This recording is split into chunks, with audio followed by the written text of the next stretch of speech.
D'après les perspectives de l'économie mondiale du FMI, le Togo occupe l'avant-dernière place sur les 14 pays d'Afrique partageant le franc CFA, avec une estimation de PIB de 9,83 milliards de dollars dans le classement prévisionnel des économies des zones CFA pour l'année 2024. Le pays de Fort-Gnassingbé ne fait pas mieux que certains pays de la sous-région en crise et soumis à embargo à l'instar du Mali, le Burkina Faso et le Niger, longtemps considérés comme l'un des pays le plus pauvres du monde. Avec la crise énergétique en cours dans le pays, il est fort à parier que la situation s'aggrave encore dans le pays. Avec un PIB estimé à 86,9 milliards de dollars en 2024 et des projections impressionnantes qui pourraient atteindre 100 milliards de dollars d'ici 2026, et franchir la barre des 109 milliards de dollars en 2027, selon les données du FMI. La Côte d'Ivoire qui est placée en tête du classement affiche une trajectoire économique solide et prometteuse. D'après les perspectives de l'économie mondiale du FMI,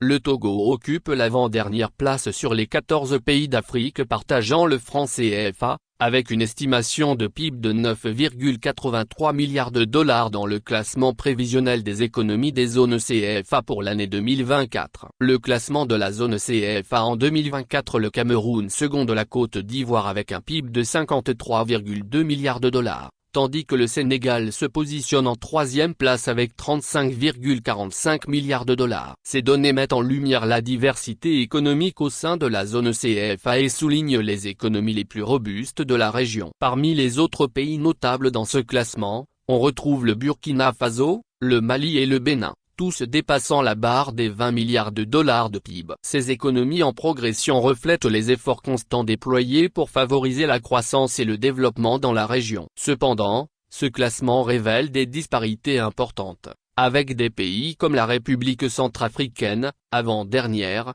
et la Guinée-Bissau, dernière, affichant des PIB beaucoup plus modestes, respectivement de 2,81 milliards et 2,15 milliards de dollars. Ces écarts soulignent les défis persistants auxquels certains pays de la région sont confrontés en matière de développement économique.